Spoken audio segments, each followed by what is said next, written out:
दोस्तों, रूस भारत के वीटो पावर को लेकर लंबे समय से चेतावनी दे रहा है, लेकिन अब रूस भारत के लिए पागल हो चुका है, जबकि वहीं दो देशों को वीटो देने से उसने साफ इनकार कर दिया है। रूस के नए ऐलान ने पीएफ देशों में जबरदस्त खलबली मचा दी है। खास करके उसने अमेरिका, फ्रांस और ब्रिटेन की टेंशन बढ़ा दी। वहीं G4 के दो देशों के लिए दरवाजा एकदम ब्लॉक कर दिया है और कहा है कि इनको किसी भी कीमत पर परमानेंट सीट नहीं देंगे। मैंने पिछली वीडियो में आपको बताया था कि कैसे चीन भारत के वीटो के बीच नया बखेरा खड़ा कर दिया है। चीन ने पाकिस्तान के सपोर्ट में कहा था कि अगर भारत को वीटो पावर मिलता है तो पाकिस्तान को भी वीटो पावर मिलना चाहिए, और अगर ऐसा नहीं होता तो चीन अपने वेटों का इस्तेमाल करके भारत के वेटों पर भी रोक लगा देगा। लेकिन चीन की इस बयान पर रूस ने भारत के सपोर्ट में चीन को फटकार लगाते हुए कहा कि हम सिर्फ भारत, इजराइल और एक अफ्रीकी देश को सिक्योरिटी काउंसिल में परमानेंट सीट देंगे, बाकी किसी को घुसने नहीं देंगे। इस तरह से परमानेंट सीट को लेकर रूस बेहद आक्रामक हो गया है। रूस ने कहा कि खास करके भारत जैसे विकासशील देश को हम हर हाल में परमानेंट सीट दिलाकर रहेंगे, और अगर चीन इसके बीच रोरा बनेगा तो इसका अंजाम भी उसे भुगतना पड़ेगा। एक तरफ रूस ने भारत को परमानेंट सीट पर वेलकम करने के लिए फूलमाला लेकर तैयारी भी कर ली है, तो वहीं दूसरी तरफ G4 के दो देशों के लिए उसने दरवाजा बंद करके कुंडी लगा लिया है।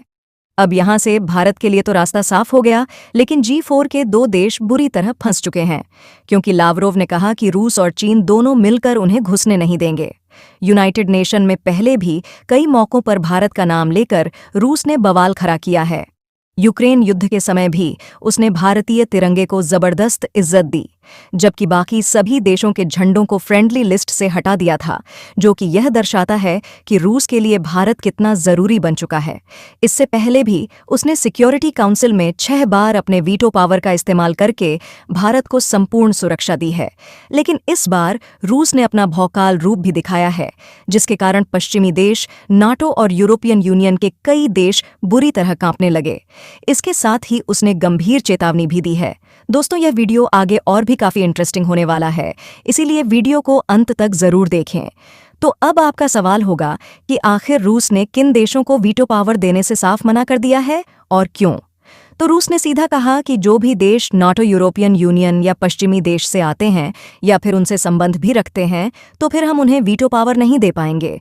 इस तरह से उसने जर्मनी का रास्ता साफ ब्लॉक कर दिया है, क्योंकि जापान G7 और अन्य क्षेत्रों में पश्चिमी देशों के साथ रिश्ते साझा करता है। इसलिए रूस ने जापान को भी वीटो पावर देने से साफ मना कर दिया है। अब देखिए, जापान और जर्मनी दोनों G5 के देश हैं और यह लंबे समय से परमानेंट सीट पर बैठना चाहते हैं। इसके लिए वह लगातार पसीना बहा रहे थे, लेकिन जर्मनी और जापान के लिए परमानेंट सीट मिलना अब लगभग असंभव हो गया है, क्योंकि पीएफ के दो ताकतवर देश उनके खिलाफ धरना देकर बैठ चुके हैं।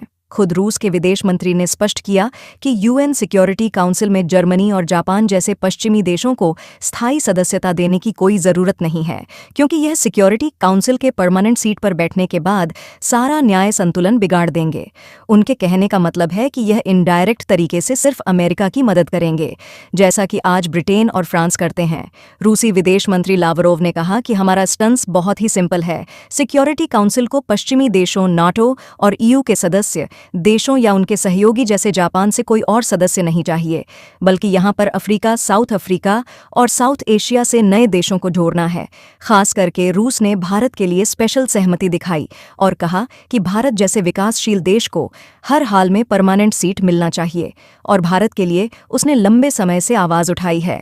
हाल ही में भारत ने रूस और जापान को पीछे करते हुए एशिया का तीसरा सबसे ताकतवर देश बन गया है। इन्फ्लुएंस के मामले में भारत से आगे एशिया में अब सिर्फ अमेरिका और चीन बचे हुए हैं।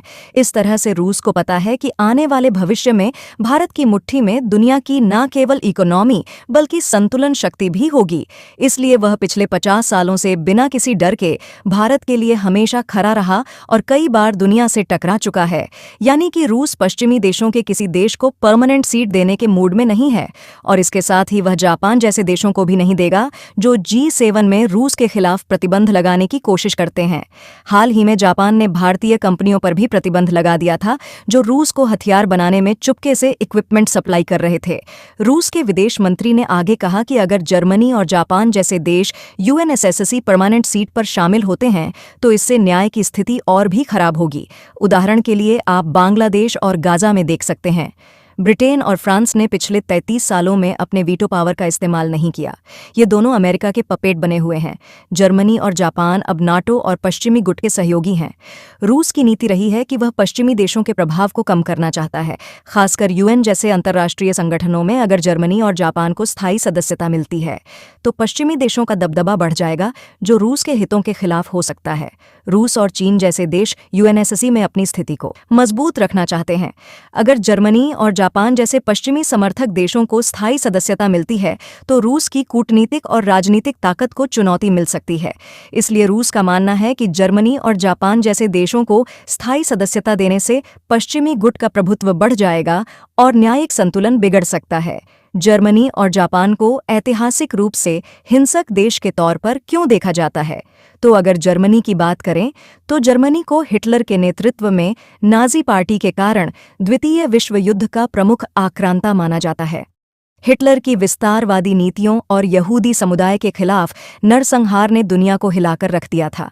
जर्मनी ने कई देशों पर हमला कर यूरोप में अपना कब्जा बढ़ाने की कोशिश की, जिसकी वजह से लाखों लोग मारे गए और फिर अंत में वर्ल्ड वॉर शुरू हो गया। इस ऐतिहासिक संदर्भ के कारण जर्मनी को एक हिंसक और आक्रामक देश के रूप में देखा जाता है। वहीं अगर जापान की बात करें तो जापान भी द्वितीय विश्व युद्ध के दौरान अपनी आक्रामक नीतियों के लिए कुख्यात रहा है। उसने एशिया के कई देशों पर आक्रमण किया, जैसे चीन, कोरिया और फिलीपींस। चीन को तो जापान ने मार मार कर बदहाल कर दिया था। जापान की सेना द्वारा मारे गए लाखों लोगों, खासकर नॉनकिंग नरसंहार और अन्य युद्ध अपराधों के कारण उसे भी हिंसक देश माना गया। जापान ने अमेरिका पर पर्ल हार्बर हमला किया, जो विश्व युद्ध में अमेरिका की एंट्री का कारण बना। हालांकि आज की डेट में जापान और जर्मनी बेहद शांतिप्रिय देश है, लेकिन पिछले कुछ समय में जापान और जर्मनी ने अपने डिफेंस बजट को बढ़ा दिया है, जो यह दर्शाता है कि दुनिया फिर से एक बार बारूद के ढेर पर बैठ रही है। रूस के विदेश मंत्री ने कुछ बातें और भी कहीं। उनके अनुसार कुछ देश UN सिक्योरिटी काउंसिल में सुधार की प्रक्रिया को जल्द पूरा करना चाहते हैं, लेकिन लावरोव ने कहा कि मॉस्को और बीजिंग इस प्रक्रिया को खतरनाक खेल में बदलने नहीं देंगे। उन्होंने यह भी बताया कि कुछ देश इस मुद्दे को जल्द से जल्द UN जनरल असेंबली में वोटिंग के लिए लाना चाहते हैं, लेकिन रूस और चीन चाहते हैं कि इसे आम सहमति से हल किया जाए, जिससे UN के भीतर विभाजन ना हो। लावरोव का मानना है कि बिना सोचे समझे जल्दबाजी में सुधार लाना खतरनाक हो सकता है और सभी देशों के विचार का सम्मान होना चाहिए। रूस और चीन इस मुद्दे पर गंभीर हैं और किसी तरह की जल्दबाजी को बढ़ावा नहीं देंगे। तो दोस्तों, इस वीडियो में फिलहाल इतना ही। हम फिर मिलते हैं आपसे अगली वीडियो में। तब तक के लिए जय हिंद, जय भारत।